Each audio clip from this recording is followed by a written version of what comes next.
OCO Halito. What up, everybody?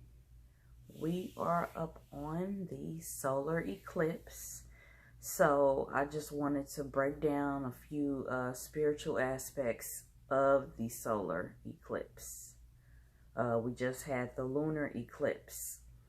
All of this is happening in the month of August. The month of August in our calendar today is the 8th month. Okay, the 8 is the symbol for infinity. That represents the everlasting cycles of life. The cycles of life, okay, you have the cycles of the moon from the lunar eclipse. I have a moon card here. Okay, and the moon card has the moon cycles all around the outer part of this card. And it just represents the cycles of life. Okay, so I'm going to be breaking down the eclipse. Okay, you're going to have the moon covering the sun. Okay, they're going to be joining together as one, a union, a divine partnership. It's going to be darkness that represents the darkness of the womb. These are cosmic events. Our ancient ancestors, they had stories to represent the cosmic events that happened. Okay, they had these stories, and they broke it down like a myth, a fairy tale, a legend, and then they taught different points from that story to break down the spiritual, mental, and physical aspects of the events happening in the heavens, the cosmos, the spiritual realm, and then it being mirrored here in the earth realm. So there is an ancient Keetoowah, Tsalagi, Cherokee story about the frog that swallowed the sun, or the frog that ate the sun. Okay, the frog is revered in many different Aboriginal, Indigenous, autochthonous beings, their spirituality and culture. FroGMedicine, okay, the frog represents cleansing. Okay, I broke this down in another video, but the frog eating the sun, okay, the sun and the moon together produces life, so to speak. Their union together produces life, produces another cycle. So you have conception, you have gestation, and then birth. Okay, you have life, then death, then rebirth. And the cycles continue, just like the cycles of the moon. You have the new moon, and then it grows. You have all the different cycles, and then it's full. And then you have the new moon again. It's birth, life, death, rebirth. Okay? So, the story, I'm just going to give a quick overview of the Cherokee story about the frog that swallowed the moon. Okay, it talks about this giant frog was so hungry that it basically jumped up and swallowed the moon. I mean, the sun. It jumped up and swallowed the sun. And so the wise elders, the men, they didn't like that. So they shot arrows, or they shot guns at the sun, actually at the frog, because it swallowed the sun.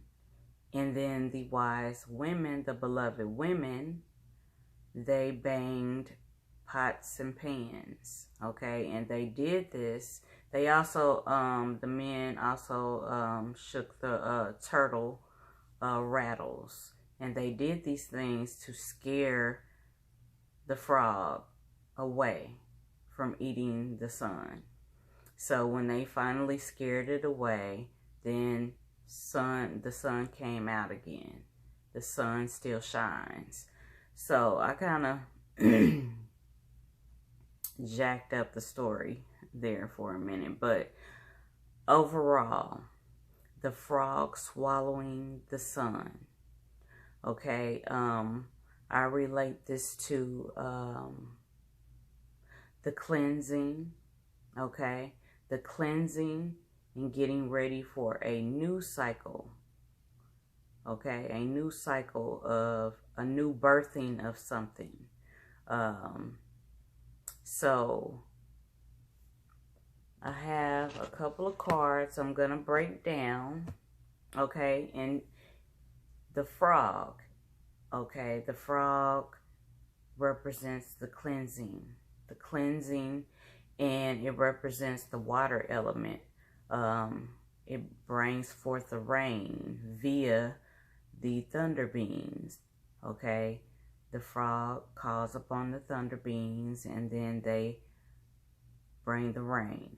Okay, the rain cleanses and gets you ready to be born again, to be reborn. So just like the frog, when it's in the womb, or when you're in the womb, the form that we're in is like, you know, the tadpoles. It's in the womb. The womb has the waters. Okay, you know, when your water breaks. Okay, within that watery womb, okay, things are gestating, they are growing and getting ready to be birthed forth. So this is the end of one cycle and the beginning of a new cycle. So in a lot of these stories, the frog is sometimes a man or a woman. And just like the sun and the moon, sometimes the sun is a man, sometimes it's a woman. It's the mother or the father. So the sun and the moon, sometimes in the Aboriginal stories, they are either or. Okay, but the point is the union, the divine partnership of them coming together during this eclipse. We had the lunar eclipse, and now we're having the solar eclipse, all in 1 month. Okay, this is very powerful. The two coming together make one, make wholeness, one being, whole. Okay, a union, which is a depiction of our people to become one, whole, to be in union, to be in divine partnerships. So I'm going to break down some cards to show you some visuals. I like the cards because they are visuals for us, just like our ancient ancestors. They had hieroglyphs, petroglyphs, visuals to deliver a message. The meaning, okay, the deeper meanings, symbolism, and the breakdown of that.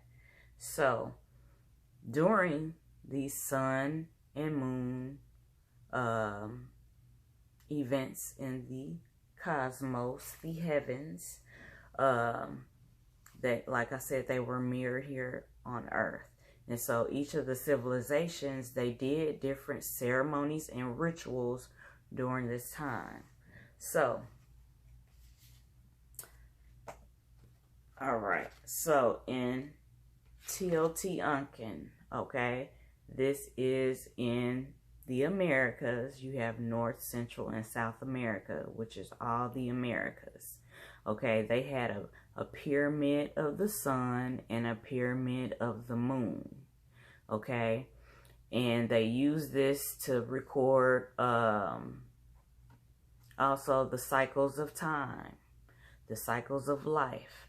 And so they did different ceremonies and rituals on top of these pyramids, these mounds, okay?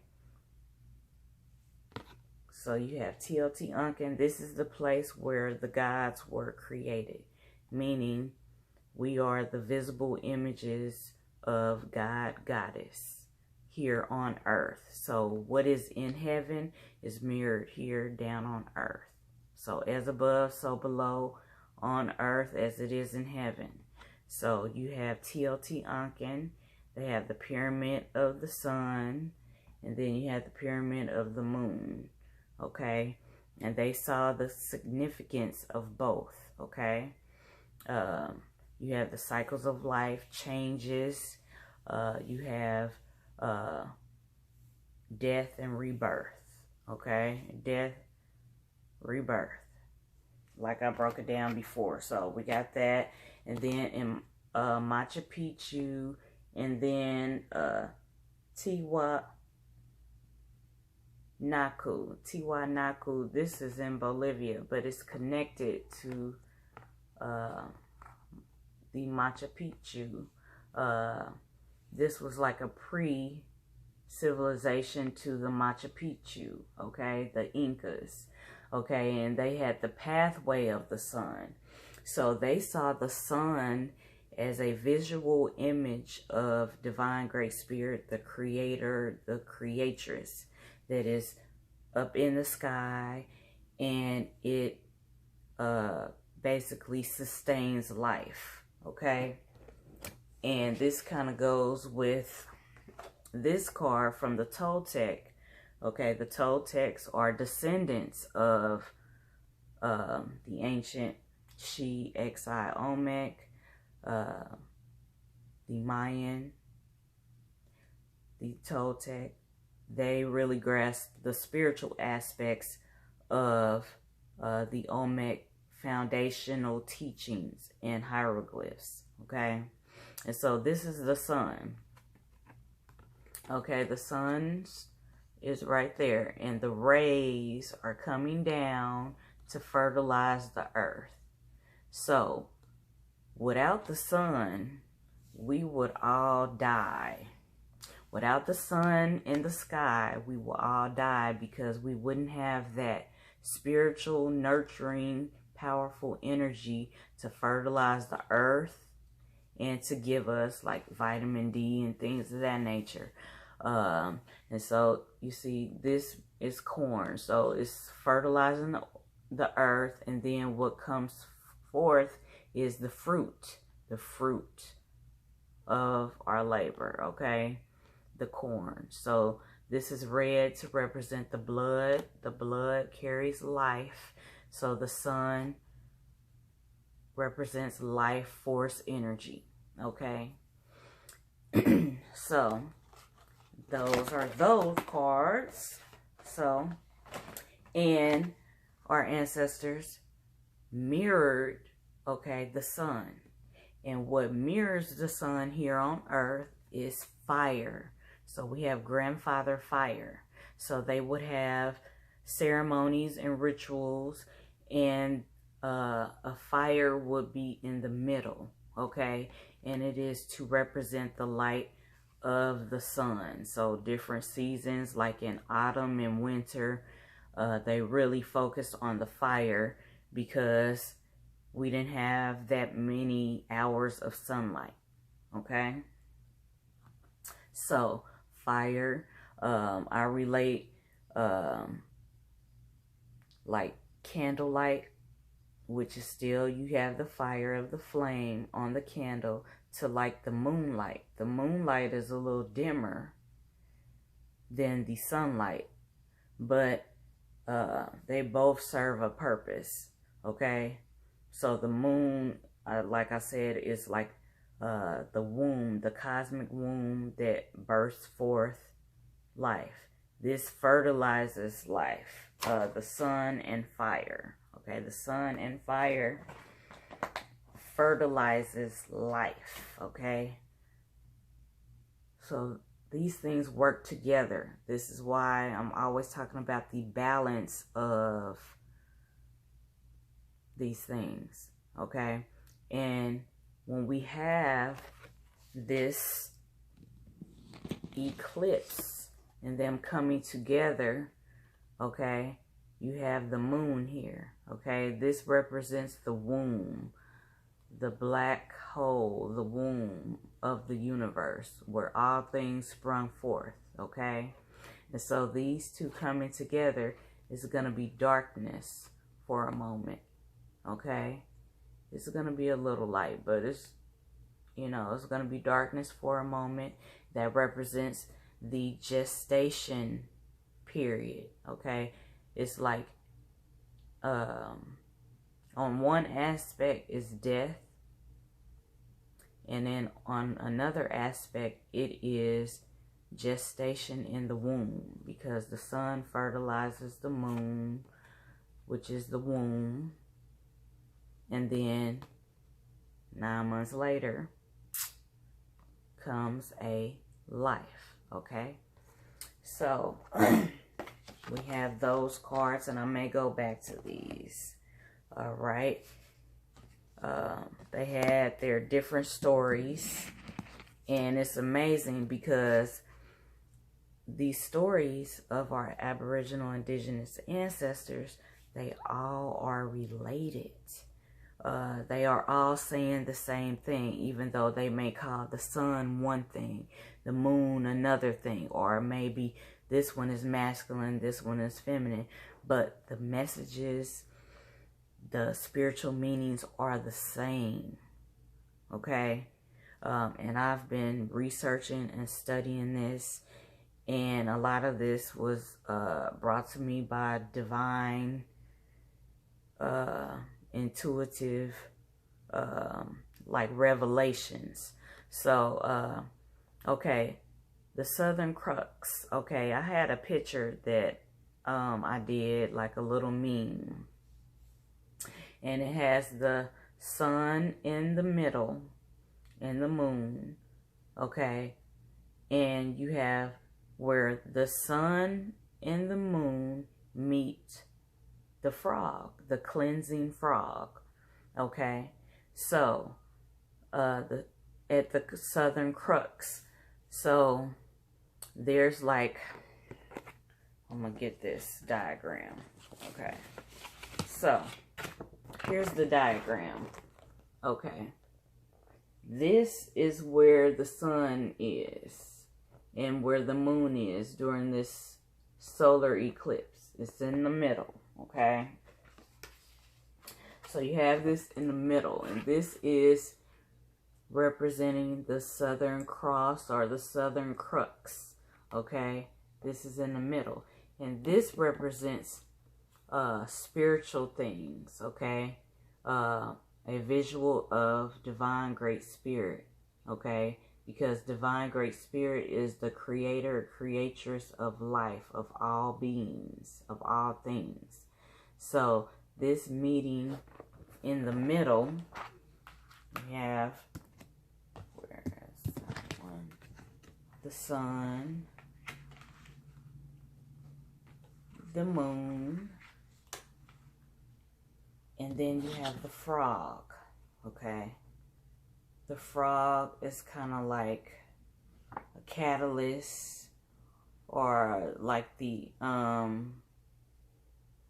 like I said, the element of water, okay?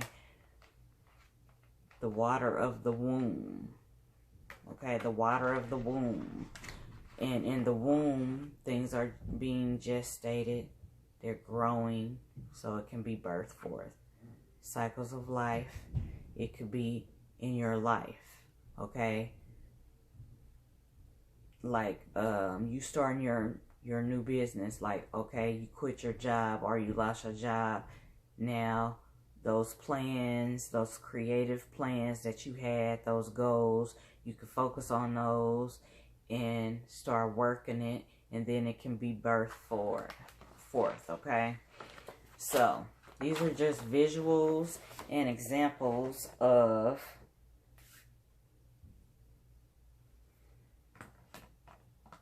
these cosmic events. So, all right. So, with the sun and the moon, you have Chichen Itza.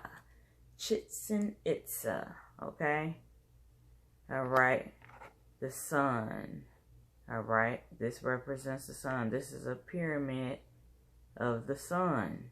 Again, they saw the sun and the moon as aspects of divine great spirit, just visuals, okay, visual images. And so all of these stories and myths about the sun and the moon are even in these later versions of the books like the Bible, the Quran, okay, the Torah, okay. They are reciting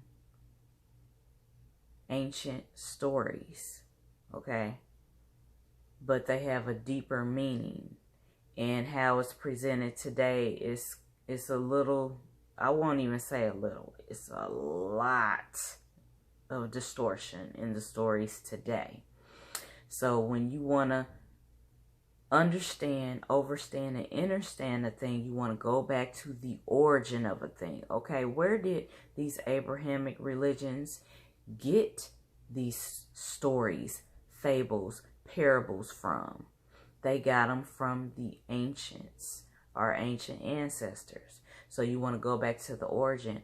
How did the ancient ancestors view the sun, the moon, life, death, rebirth, okay? Sin or anything. You want to go back to the origin of a thing, okay? And so the frog, I mentioned sin, which that's a whole nother level. But the frog brings the cleansing waters of divine great spirit to cleanse things so a new cycle can be birthed forth. So these myths, fables, legends, oral tradition stories are just examples to break it down to elementary type form so that we can understand the deeper spiritual meanings of things. So we can get a full overall aspect of spiritual, mental, and physical. Okay? The whole picture. We want to get the whole picture. Okay? So, I had wrote down some notes as I was, just meditating on, this solar eclipse and all of this happening in 1 month. Okay, I talked about, and we've been having dreams. You watched my video about the homework for the lunar and solar eclipse, okay? Recording our dreams during cosmic events, things that happen in the cosmos. We start having like vivid dreams, weird dreams, or clear dreams, or dreams that reveal things. So dreams and visions, getting revelations during this time, okay?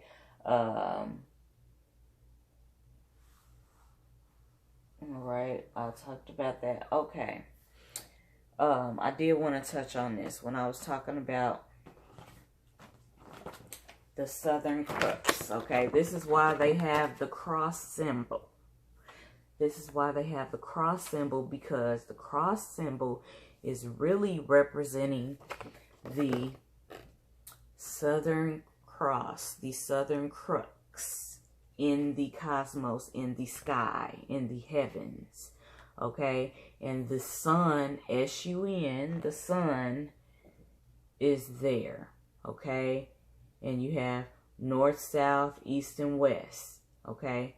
The Southern Crux, the Southern Cross, is the crossroads here on earth. So we have the crossroads here on earth, and then we have the Southern Crux in the heavens. in the cosmos, okay? And so the sun is in the middle. The sun, the S-U-N, is the star of the show. And I'll share a secret, okay? All of these Messiah figures and all of these fables and parables and stories in religious books is talking about the S-U-N, the sun. It's talking about the sun, okay? It's talking about the sun. The sun is the visual image of what the life giver, the creator, creatress, great spirit is. It's a visual image, okay? So, in the middle, that is where the sun is. And this is really a picture of you, because this, I love this mandala, this diagram, because it talks about the Southern Cross, the Southern Crux, and it's a circle, like the medicine wheel. The medicine wheel, you break it down like this. When you make a medicine wheel, like I mentioned in our homework assignments, to make our own medicine wheel, okay? And this is where Divine Great Spirit, the sun, the moon, is right here in the middle. This is where you should be, in the middle with Divine Great Spirit, okay? And then you have the north, south, east, and west. You have the different elements that are represented, north, south, east, and west, the different cycles. You have spring, summer, fall, winter. And those things represent life, death, rebirth, okay? They represent that. So if you want to say gestation, which is the creation period, you have creation, life, death, rebirth, okay? These are represented, the four corners, okay? These four quadrants that are in the circle. And this is representative of the circle of life, the cycles of life, okay? All of these things work together, okay? They give us a visual image, a visual picture of what life is about here on earth. This is like our school. We are the, if you want to say, the angels that have come here to be in human form to experience life here on earth. This is like our school, to master, okay, not only the spiritual realm, but the earthly realm, okay? And then during death and things of that nature, that's the underworld. So our ancestors saw things in the three, of course the four, but the three, like the three levels are the underworld, the earth realm, and the spiritual realm, okay? So all of these things happen in the phases, the cycles of life, okay? The underworld can also represent the womb, okay? The womb, or a place of torment, mentally, spiritually, okay? So these things are about growth and maturity, okay? Us being little creators and creatresses, creating, birthing forth something, okay? And then something may die so something else can be birthed forth. So these are the cycles of life, okay? So I'm not going to get too long-winded, but I wanted to break this down. I'm going to just show some of the books that I'm coming from, and these books, they have elements of the ancient writings in it, like the ancient hieroglyphs, petroglyphs, different excerpts from these ancient writings are in these books, these cards, these visuals, to give us a greater inner and overstanding, okay? So we have, of course, the medicine cards, okay? This breaks down the animal spirit medicine, which was the frog, cleansing, which represents cleansing, okay? The Oracle of Dreamtime, this deals with the Aboriginals in Australia, okay? Aboriginal people, indigenous people, the dark people of the earth, they are everywhere. They have the spiritual stories, and they break it down, and these are like millions of years old. Shh, don't tell nobody. But, okay. And then this one is the sacred sites, like the different sacred sites throughout the earth that carry powerful, potent energy. It's kind of like in our body, we have the chakra points, okay? The different chakra points that go from where our genital area is, the base of our spine, all the way up to the crown of our head. They are spiritual, powerful energy points in our body, okay? We have them in our body, and they are in the earth. So these sacred sites in the earth these are like the different chakra points of the earth where the energy is potent. And when you go to these sacred sites, you can tap into the energy of the universe and pair it with the energy within you, your spiritual energy, and pair it with the energy of the different sites here on earth.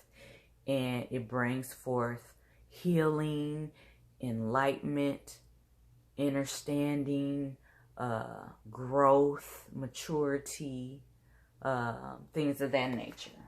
Of course, the Toltec Oracle too.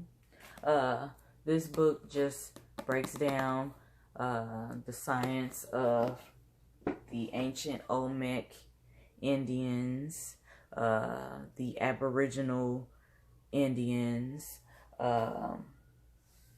excuse me, and I'm using those words because people identify with those words, but the Aboriginal, indigenous, attachedness beings, the dark people that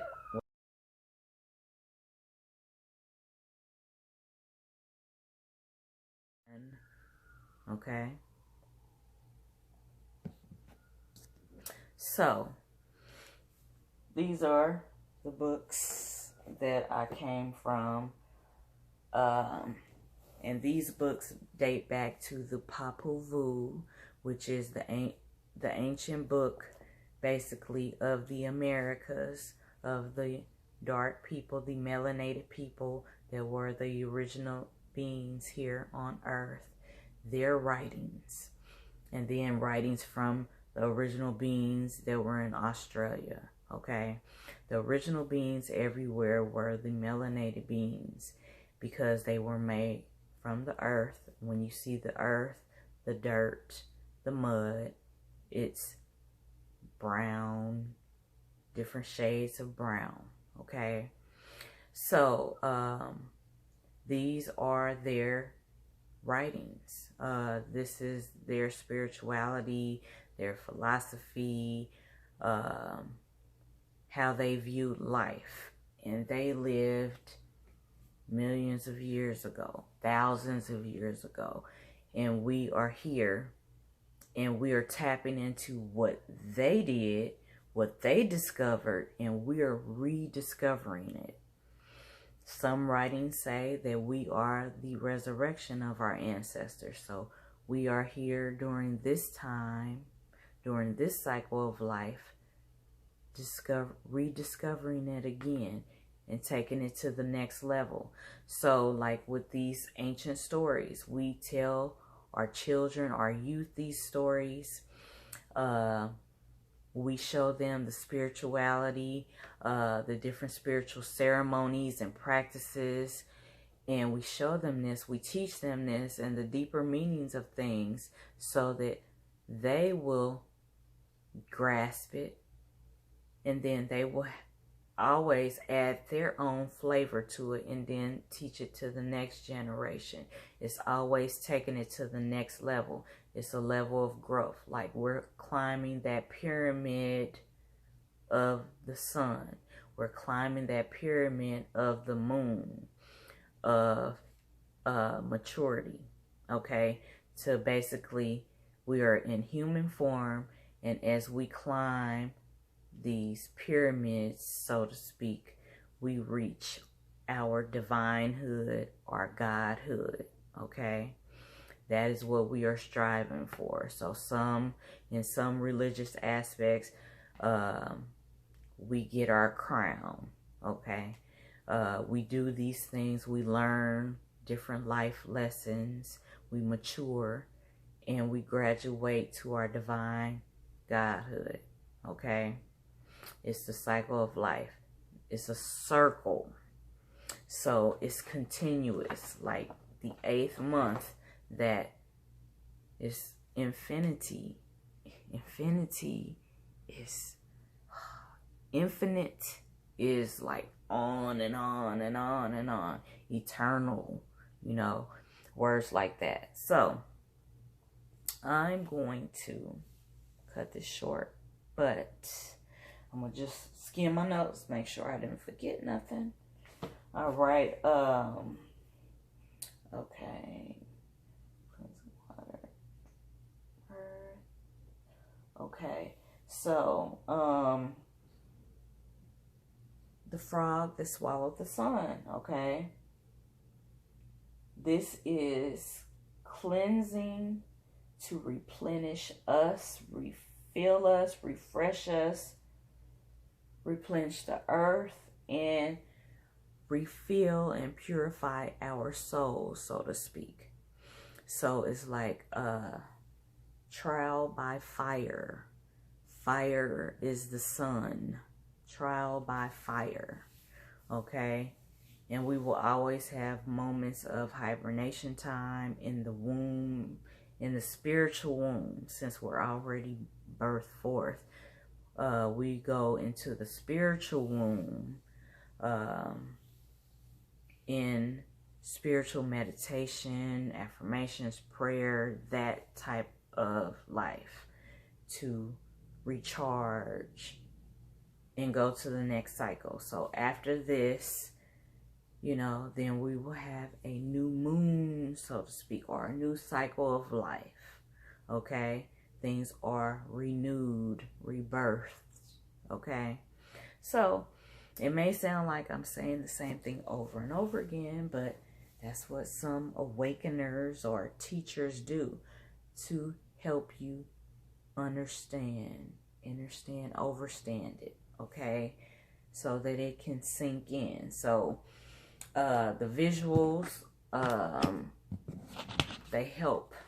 They really help. They help. I cannot stress that enough. Okay, and I did want to touch on the crow, the raven, Gulanav. Okay, this is, okay, stars there. Okay, just like this constellation and this area in the cosmos, the southern crux, where the sun and the moon will meet during the solar eclipse, so to speak. Okay, the raven, the crow, that blackness represents the womb. So I cannot end this video without giving props to Gulanav, which is one of my namesakes. So, okay, so I think I'm done. So, and this is kind of like what the ThunderBeings would be like. This is the lightning man in the Aboriginal sense, but in the indigenous sense over here in the Americas, we have the ThunderBeings, and so the frog works with the ThunderBeings to bring that rain to replenish the earth. And we've been having a lot of rain and little flooding. That's a part of the cleansing process. You have to see the spiritual as well as the physical aspects of it. Okay, and then you have the mental, it's like the middle ground, the understanding of the duality of it. Okay, so I'm gonna end. Y'all got y'all glasses if y'all gonna view the eclipse. Okay, if y'all gonna do some kind of indoor ceremony or ritual or meditation, get your pen and paper. Okay, your notebooks, write it down, or if you want to type it in your phone, on your little devices, revelations flowing, write it down, make it plain, make a plan of action, and birth forth. Be the little creators and creatresses we were brought here to be, okay? So I want to say peace. I love you. I love you. I want to say Ashe A-O and Namaste to you. Happy solar eclipse. Peace.